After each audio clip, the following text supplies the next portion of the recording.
Hello students, कैसे हैं सब लोग। ऑर्गेनिक केमिस्ट्री की सीरीज चल रही है जी हमारी, है ना। और लास्ट टाइम बहुत इंपॉर्टेंट हमने कंसेप्ट सीखा है। अरोमेटिक कंपाउंड्स क्या होते हैं, anti aromatic and non aromatic compounds क्या होते हैं, क्या कंडीशंस हैं उनके ऊपर। और फिर हमने एग्जांपल्स के थ्रू समझा भी कि हम उनको अप्लाई कैसे करेंगे, है ना। बाकी बहुत चीज़ सीखी हमने, रेजोनेंस वगैरह सीखी, हाइपर कॉन्जुगेशन, इंडक्टिव इफेक्ट सीखा, जो प्रीवियस लेक्चर्स हैं मेरे बच्चे। तो सीरीज चल रही है, तो आगे जो आज का टॉपिक है important again, it's type of bonds fission, है ना।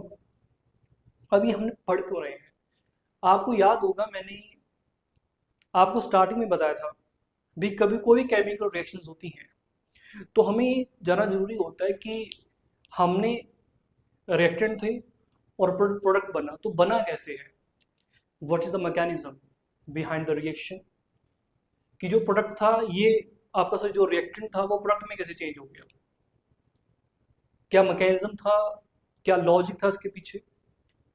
तो उसको समझने के लिए हमने वो सब चीज़ें पढ़ी, रेजोनेंस वगैरह, इंडक्टिव इफेक्ट वगैरह। अब देखो, रिएक्शन जब होगी तो जो पुराने बॉन्ड हैं वो ब्रेक होते हैं और जो नए बॉन्ड हैं वो बनते हैं। तो आज हम इसी के बारे में बात करने जा रहे हैं कि जो बॉन्ड ब्रेक होते हैं तो ब्रेक होने कैसे होते हैं, ब्रेक कंडीशंस क्या है ब्रेक होने की, है ना। तो कहा गया जो बॉन्ड ब्रेक होता है बच्चे, वो टू टाइप्स से हो सकता है। उसी को हम बॉन्ड फ्यूजन बोल रहे हैं। मतलब फ्यूजन क्या है, इट्स जस्ट एक प्रोसेस है कि बॉन्ड ब्रेक कैसे होता है आपका। आप सिंपल शब्दों में समझ सकते हैं, इसको फ्यूजन कहा जाता है। या आपकी जो एनसीईआरटी सीबीएसई हायर बुक्स ये भी इसको यूज करते हैं, cleavage of bond. Cleavage bond का मतलब है कि बॉन्ड का ब्रेक होना। समझ में आ गई बात। तो इसको आगे पढ़ते हैं, सीखते हैं कि हाँ जी, तो जब आपका कोई बॉन्ड ब्रेक होता है तो उसके दौरान क्या बनता है, उसके बाद क्या बनेगा, और फिर जो बनेगा हमारा प्रोडक्ट तक कैसे पहुंचेगा वो चीज़, समझते हैं जरा। तो हेडिंग दीजिएगा, types of bond fusion, types of bond fusion. Done. तो टाइप ऑफ बॉन्ड फ्यूजन में मेरे बच्चे क्या था, और एक बात तो ये आपको याद होगा कि ऑर्गेनिक कंपाउंड मोस्टली कैसे होते हैं, कोवलेंट होते हैं। मैंने बताया कि जो आयनिक होते हैं उनके बारे में एग्जाम्पल दिए हैं आपको, जो मेरे प्रीवियस लेक्चर्स हैं। ऑर्गेनिक कंपाउंड मोस्टली कैसे होते हैं, they are covalent in nature, है ना। जो ऑर्गेनिक कंपाउंड होते हैं मेरे बच्चे, organic compound are mostly covalent. Covalent मतलब इनमें जो बॉन्ड होता है बिटवीन द टू एटम्स वो क्या होगा, वो कोवलेंट इन नेचर होगा।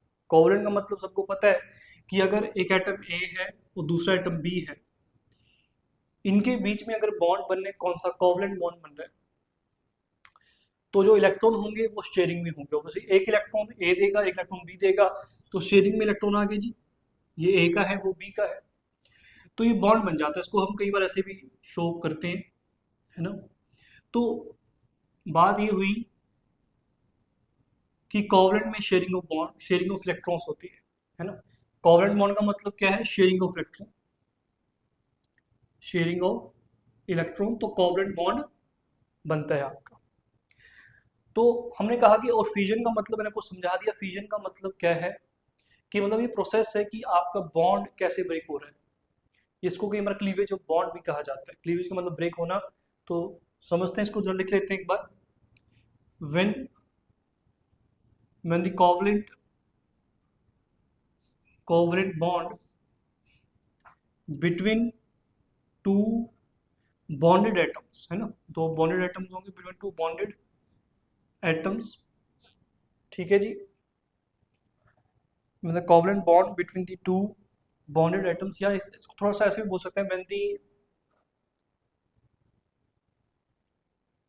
थोड़ा सा अलग करते हैं, मैं थोड़ा सा और फाइन करता हूँ, थोड़ा सा आसान करते हैं। When the atoms joined by joined by a covalent bond, joined by a covalent bond, separated, separate कर रहे हैं, सेपरेटेड उस प्रोसेस को कहते हैं द प्रोसेस को क्या बोलते हैं, फिजन या bond fission. The process is called bond fission, या फिर आप बोल सकते हैं cleavage of bond, cleavage of bond. याद रखना ये लैंग्वेज जो है, ये लैंग्वेज कॉमनली यूज की जाती है आपकी जेईई मेंस एनसीईआरटी वगैरह में। Cleavage of bond, cleavage bond का मतलब है ब्रेक होना बॉन्ड का।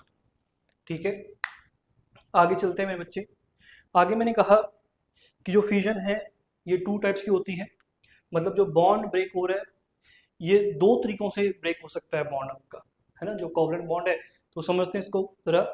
The fusion of bond, the fusion of bond take place in 2 ways. वो 2 तरीके क्या है, कहा गया 2 वे हैं हमारे पास। पहला क्या है जी, उसको हम बोलते हैं जी होमोलिटिक फिजन।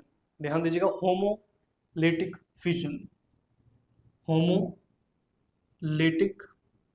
फिजन।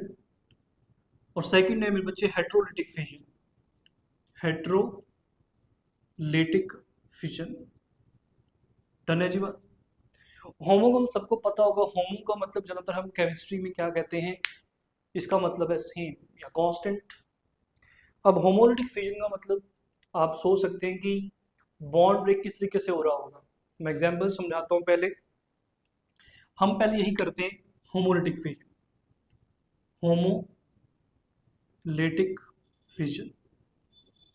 इसको सिंपल तरीके से समझें, मैं एग्जांपल देके समझाता हूं पहले आपको। मान लीजिए बॉन्ड वही है ए बी से बॉन्ड, एक कोई एटम है, बी दूसरा एटम है, ठीक है, ए बी, ठीक है जी, बॉन्ड बने, शेयरिंग ऑफ इलेक्ट्रॉन है। तो अगर मैं कहता हूँ कि होमोलिटिक फिजन होनी है, कौन सी फिजन होनी है जी, होमोलिटिक फिजन, होमोलिटिक फिजन होनी है, तो उसमें क्या होता है, जो शेयरिंग में इलेक्ट्रॉन होते हैं, जो ए ने दिया और जो बी ने दिया, शेयरिंग में दिया था, वो अपना एक एक इलेक्ट्रॉन उठा लेते हैं, मतलब वापस ले लेते हैं। मतलब अगर ये इलेक्ट्रॉन ए ने दिया तो ये इलेक्ट्रॉन वापस ले लेगा कौन, ए ले लेगा, और जो ये वाला इलेक्ट्रॉन है बी वापस ले लेगा अपना। समझ में आ गया। तो उस टाइम पे क्या बनता है, ए प्लस बी, ये अपने अपने इलेक्ट्रॉन लेके बैठ गए, सिंपल सी बात है।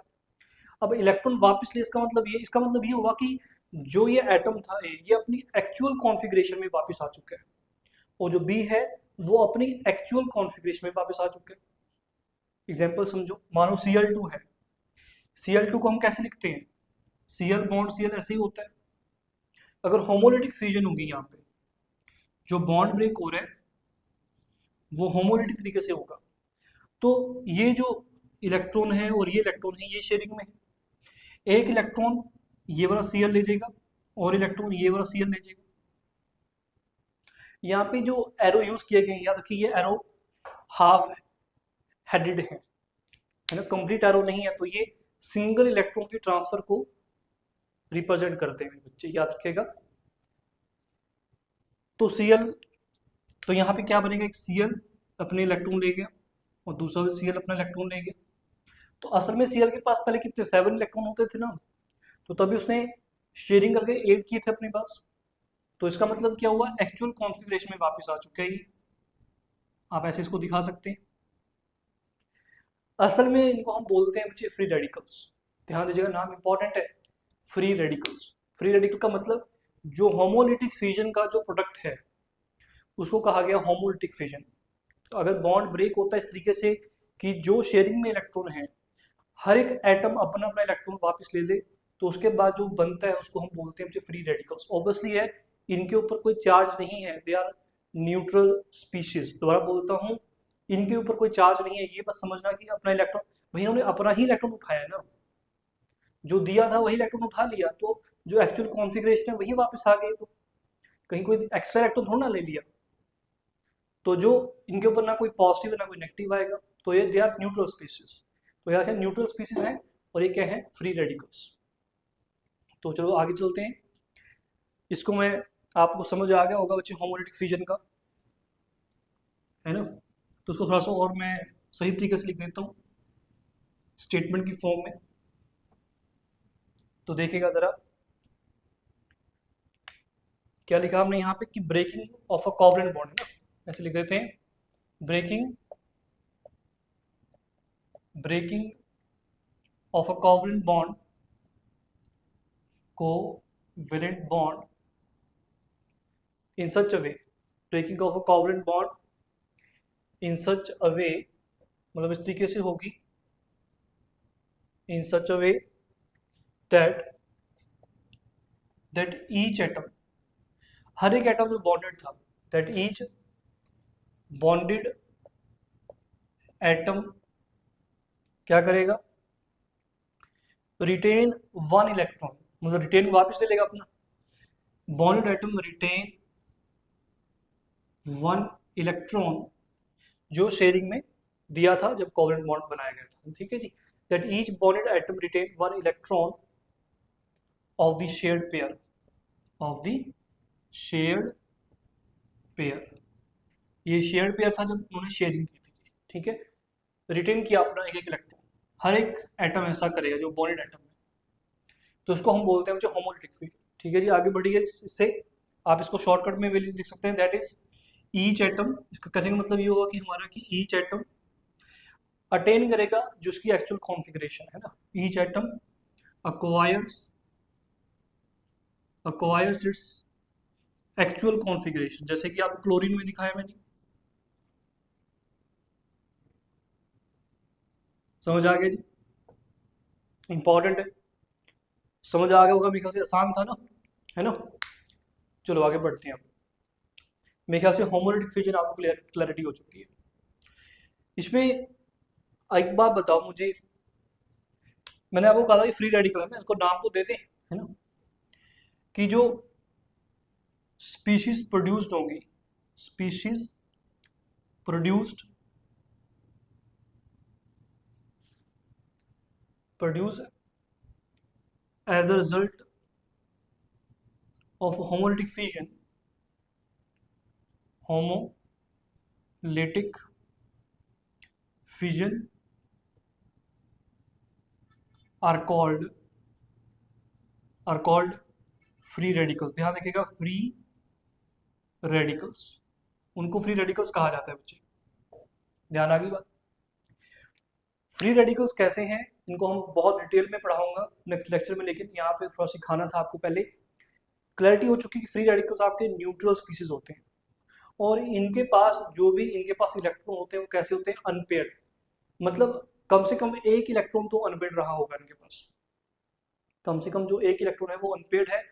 और एक और बात कि they have odd number of electrons, इनके पास ऑड नंबर ऑफ इलेक्ट्रॉन होते हैं। आप देख सकते हैं कभी भी बनेगा जो फ्री रेडिकल्स होते हैं उनके पास क्या होते हैं, आपके अनपेड इलेक्ट्रॉन होगा, एटलीस्ट वन होगा, या फिर आप ये बोल सकते हैं दे हैव ऑड इलेक्ट्रॉन्स, ठीक है जी, बात समझ आई बात मेरी।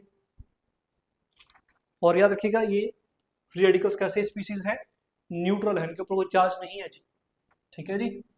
तो ध्यान रखिएगा इसके बारे में थोड़ी बातें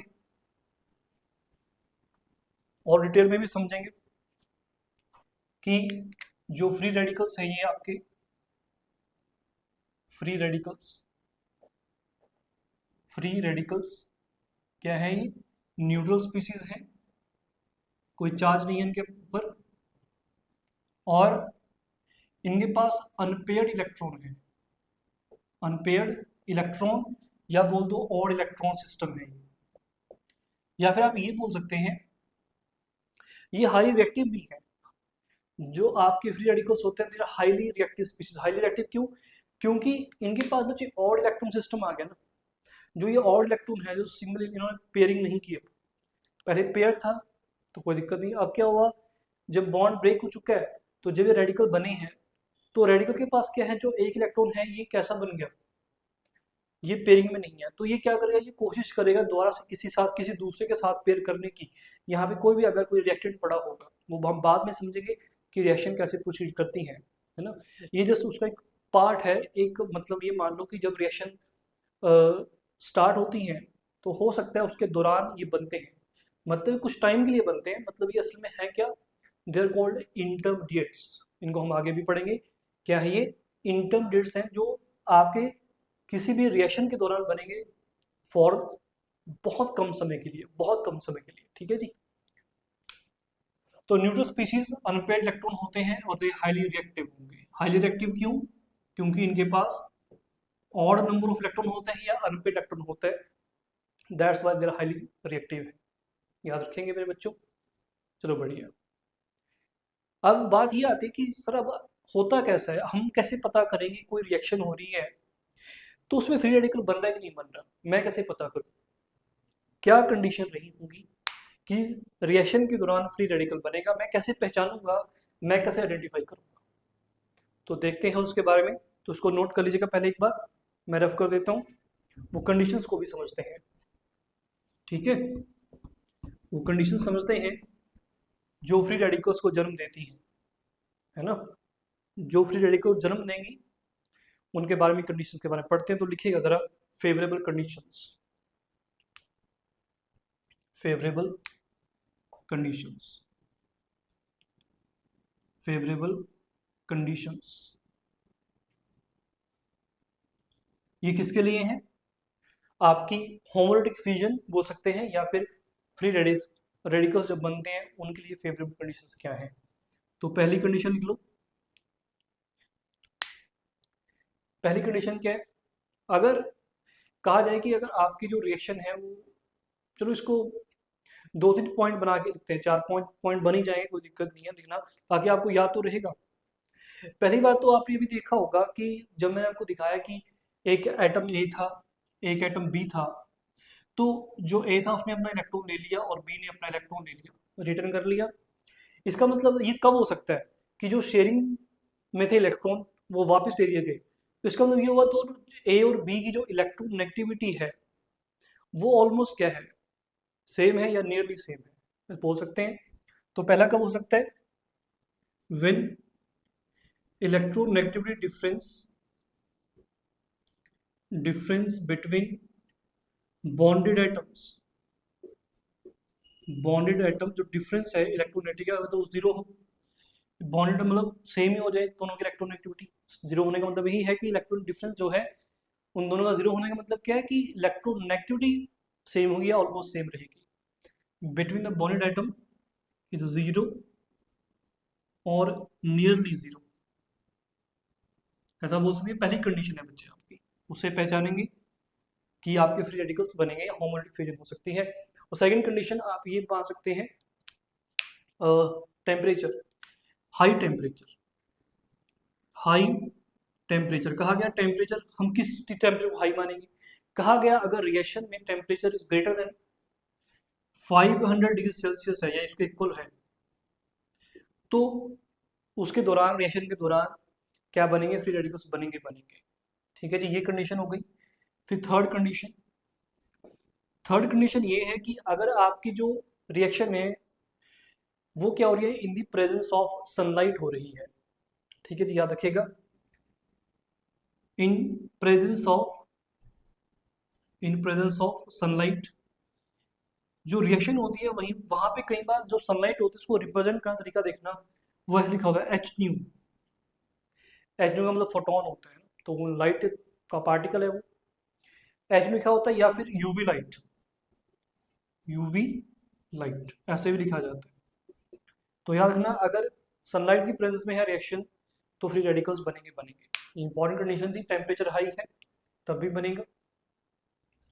और कौन सी कंडीशन हो सकती है? एक कंडीशन और बहुत इंपॉर्टेंट है, कहा गया अगर आपका जो कैटलिस्ट है वो कोई परोक्साइड्स हो या इन प्रेजेंस ऑफ जो रिएक्शन हो रही है वो परोक्साइड की प्रेजेंस में हो रही है। ये परोक्साइड्स क्या होते हैं? मेरे ख्याल से आपने केमिकल बॉन्डिंग में इनका थोड़ा सा स्ट्रक्चर चेक किया होगा। In presence of peroxides as catalyst हो सकता है। परोक्साइड क्या होता है? जिसमें क्या होता है ध्यान समझना, जो ऑक्सीजन एटम ऐसे लगे होते हैं, this is the structure, main structure, कि जो दो ऑक्सीजन है वो एक साथ सिंगल बॉन्ड से कनेक्टेड होंगे, फर्दर जो आपकी और बाकी एटम लगे होंगे इस तरफ और इस तरफ, लेकिन ये आपको कहीं दिखाई दिया तो वो परोक्साइड्स होते हैं।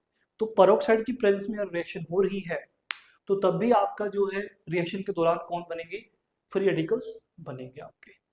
समझ आ गई कंडीशन? नोट कर लीजिएगा बात को। डन। मैं आगे लिखता हूँ। एक और चीज जो रिएक्शंस में होती है जहाँ पे ये बनते हैं, कहा गया नॉन पोलर सॉल्वेंट्स में, अगर जो सॉल्वेंट है वो नॉन पोलर हुआ, आप नॉन पोलर समझते हैं मेरे ख्याल से। नॉन पोलर को होते हैं जिनकी डायपोल मूवमेंट जीरो होती है। CCl4 बहुत पढ़े हैं हमने, है ना। CCl4 एक तरह का सॉल्वेंट है जिसकी डायपोल मूवमेंट जीरो है, मतलब वो नॉन पोलर होगा, है ना। जैसे बेंजीन है, benzene is a non polar, है ना। तो जैसे वाटर है, वाटर तो पोलर हो गया ना। तो नॉन पोलर अगर सॉल्वेंट है तो तब भी आपका क्या हो सकता है, फ्री रेडिकल फॉर्मेशन हो सकती है। ठीक है जी, तो ये भी नेक्स्ट पॉइंट में लिख देते हैं।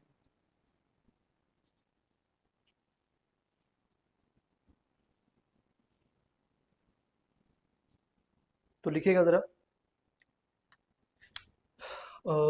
फिफ्थ पॉइंट है मेरे बच्चे, इन presence of in presence of non polar solvents. Non polar solvents, non polar solvents का मतलब बता दिया जिनकी डायपोल मूवमेंट जीरो होगी।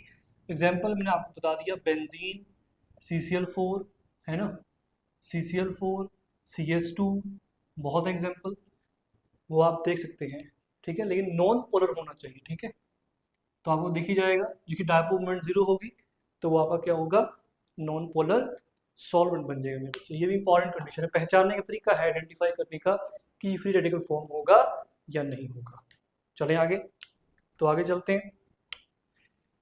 एक बात और इम्पॉर्टेंट, नेक्स्ट पॉइंट इम्पॉर्टेंट ये है, कहा गया कि अगर जो आपके रिएक्टेंट है, जो रिएक्शन मिक्सचर है, अगर वो गैसेस फेस में होगा, अगर गैसेस फेस में है रिएक्शन मिक्सचर, तो ऑब्वियसली है वहाँ पे फ्री रेडिकल मैकेनिज्म फॉलो किया जाएगा, या फिर ये बोल सकते हैं कि वहाँ पे फ्री रेडिकल्स बनेंगे आपके। ठीक है जी, तो लिख देते हैं, in gaseous phase of reacting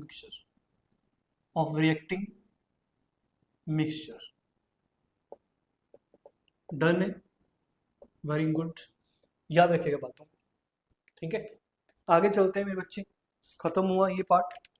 फिर मेरे पास सेकंड टाइप आएगी हेटेरोलिटिक फिजन। अब आपको समझ आ गया हेटेरोलिटिक में क्या होगा, अगेन एग्जांपल से समझाऊंगा आपको ताकि क्लैरिटी ज़्यादा हो जाए। सेकंड है heterolytic fission. Heterolytic fission, heterolytic fission में क्या होता है, हेटेरोलिटिक फिजन में अगर मैं कहूँ सेम बॉन्ड ले लेते हैं भाई, AB कोई कंपाउंड था, A और B के बीच में बॉन्ड बना हुआ है ना, कोवलेंट बॉन्ड है। अब क्या होगा कि ये जो शेयरिंग में इलेक्ट्रॉन है, तो कोई एक एटम लेके भाग जाएगा, कोई भी एक, और दूसरे के पास कुछ रहेगा ही नहीं। जैसे कि एग्जांपल लो, अगर यहाँ पे ये दो के दो इलेक्ट्रॉन जो हैं ये ए ने ले लिए। अब ये एरो देखिए, एरो सिंगल हेडेड नहीं है, याद रखिए ये दो इलेक्ट्रॉन के मूवमेंट को बता रहा है। तो ए ने इलेक्ट्रॉन ले लिए दो के दो, तो बी पे कुछ बचा ही नहीं, तो बी पे क्या होगा, पॉजिटिव चार्ज आ जाएगा। लेकिन ए पे क्या आएगा, ए ने क्या किया, ये जो इलेक्ट्रॉन था, देखो इसमें एक इलेक्ट्रॉन ए का खुद का था और जो दूसरा इलेक्ट्रॉन था वो बी का था, तो उसने एक इलेक्ट्रॉन छीना है ना, एक्स्ट्रा ले लिया, तो दैट्स वाई इसके ऊपर नेगेटिव चार्ज भी आएगा। अब आपको याद आ रहा होगा मैंने लास्ट लेक्चर्स में कराए हैं, ये कार्बोकटाइन, अगर ये कार्बन यहाँ पे प्रेजेंट हुआ, this कार्बोकटाइन and this is carbon ion. Clarity है, यहाँ पे पॉजिटिव चार्ज क्यों आया, क्योंकि बी का इलेक्ट्रॉन एक छीन लिया गया है, एक कम हो गया उसके पास इलेक्ट्रॉन। ठीक है जी, और ये हो सकता, ये भी हो सकता था कि बी ले जाए, तो फिर क्या होता, ए के ऊपर पॉजिटिव आ जाता और बी के ऊपर नेगेटिव आ जाता। आपका आंसर ये कब हो सकता है, ऑब्वियसली अगर इलेक्ट्रॉन नेगेटिविटी देखो एक ही ज्यादा हुई तो ए लेके भाग जाएगा। यहाँ पे क्या है, इलेक्ट्रॉन नेगेटिविटी जो ए की है is greater than electronegativity of B, तभी हुआ ऐसा। और यहाँ पे क्या हुआ कि इलेक्ट्रॉन नेगेटिविटी जो ए की है वो कम हो चुकी है और बी की ज्यादा हो चुकी है। डन है बात, समझ में आया। चलो जी नोट कर लो, ताकि मैं इसको फिर एक स्टेटमेंट की फॉर्म में लिख दूंगा। ठीक है, तो यहाँ पे बॉन्ड ब्रेक इन सच वे ऐसा लिख सकते हैं हम, है ना। इसको साथ साथ में इसको नोट कर लीजिएगा बच्चे, पॉज करके, अगर किसी ने नहीं किया पॉज करके नोट कर लीजिए, मैं रफ करने जा रहा हूँ। ठीक है,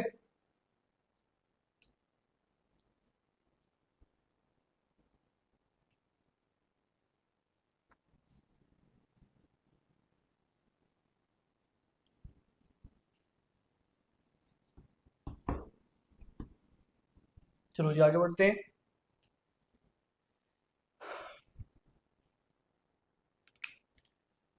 यहाँ पे क्या हो रहा है, हेटेरोटिक फ्यूजन को स्टेटमेंट की फॉर्म में कैसे लिखना है, bond breaks in such a way in such a way that one of the atom कौन सा, जो बॉन्डेड एटम होगा, one of the bonded atom takes both the electrons of shared pair ध्यान रखिएगा। तो यहाँ पे जन्म किसका होता है, आपको देख रहे हैं यहाँ पे, अगर कार्बन के ऊपर ये है ना, तो इसमें क्या दिखता है आपको कि इलेक्ट्रॉन एक्स्ट्रा, इसको कार्बन आयन कहेंगे, इसको क्या कहेंगे, कार्बोकटायन। ठीक है, तो यहाँ पे कार्बोकटायन और कार्बन आयन का जन्म होता है कहाँ पे, हेटेरोलिटिक फ्यूजन में, जबकि जो होमोलिटिक फ्यूजन है वहाँ पे जन्म किसका हुआ था, फ्री रेडिकल्स का, जिनके पास क्या था, अनपेयर्ड इलेक्ट्रॉन था, लेकिन वो न्यूट्रल थे। यहाँ पे पॉजिटिव नेगेटिव चार्ज आए, ये कोई न्यूट्रल नहीं है। ठीक है, याद रखिए बात। तो आगे बढ़ते हैं मेरे बच्चों। अगर मैं इसको कहूँ ये कार्बन होगी, सपोज की जगह ए इज अ कार्बन, तो ये नेगेटिव चार्ज है, इसलिए इलेक्ट्रॉन एक्स्ट्रा ले लिया, is a carbon anion, it's a, ये कुछ ऐसा दिखाई देगा आपको। चलो मैं आपको ना एग्जाम्पल ही दे देता हूँ। सपोज कीजिएगा हमारे पास CH4 था, है ना, एग्जाम्पल लीजिए CH4 है हमारे पास, तो क्या हुआ, जो कार्बन और हाइड्रोजन इनके बीच में इलेक्ट्रॉनिक डिफरेंस तो होगा ही। तो मान लो कि जो एक कार्बन, आपका जो कार्बन है, ये एक H के इलेक्ट्रॉन रख लेता है और H को भगा देता है, तो H पॉजिटिव बन जाएगा, और जो आपका दूसरा है वो क्या बन जाएगा, लेट्स से इसको थोड़ा सा और मीथेन में कन्वर्ट कर देते हैं, इसी तरह आपको ज़्यादा क्लैरिटी होगी।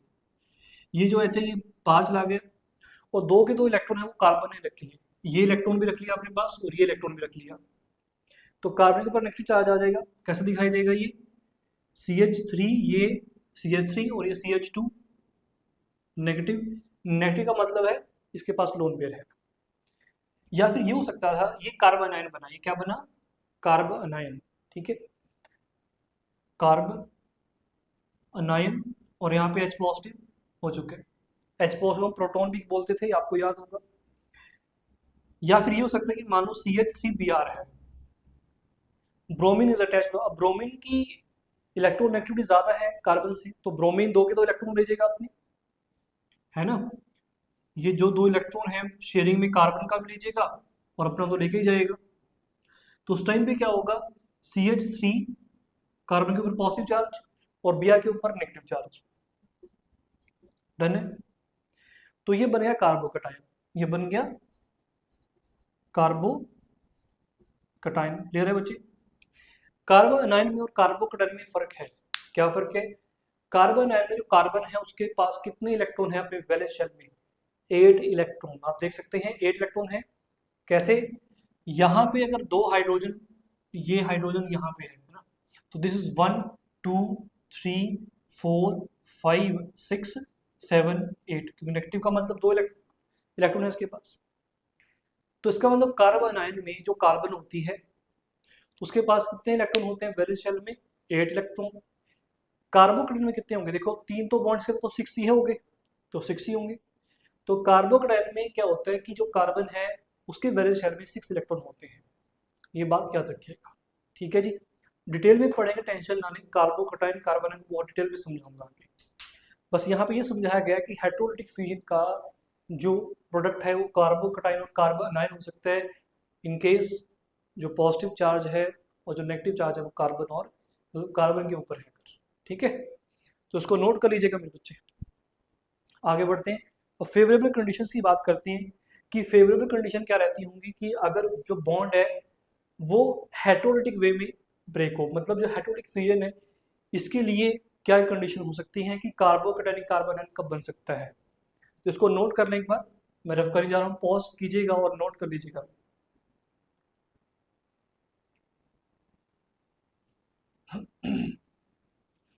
तो पहली कंडीशन क्या है मेरे बच्चों? फर्स्ट कंडीशन फेवरेबल कंडीशन लगाए हम, फेवरेबल कंडीशंस। ये फेवरेबल कंडीशन किसके लिए है? हेटेरोडिक फ्यूजन के लिए है। पहला आपको दिख ही रहा होगा कि जो ये तब हो सकता है अगर जो बॉन्डेड एटम है उनमें जो इलेक्ट्रोनेगेटिविटी डिफरेंस है वो काफ़ी ज़्यादा हाई है। ठीक है जी। तो first point, when electronegativity difference between bonded atoms is very high, is very high. और सेकंड कंडीशन क्या हो सकती है बताओ ज़रा, तो ऐसा याद होगा वहाँ पे हाई टेम्परेचर था, यहाँ पे लो होगा, है ना। Reaction is carried out, is carried out at low temperature, at low temperature पे होगा। तो जो बॉन्ड होगा वो ब्रेक होगा, किस वे में ब्रेक हो सकता है?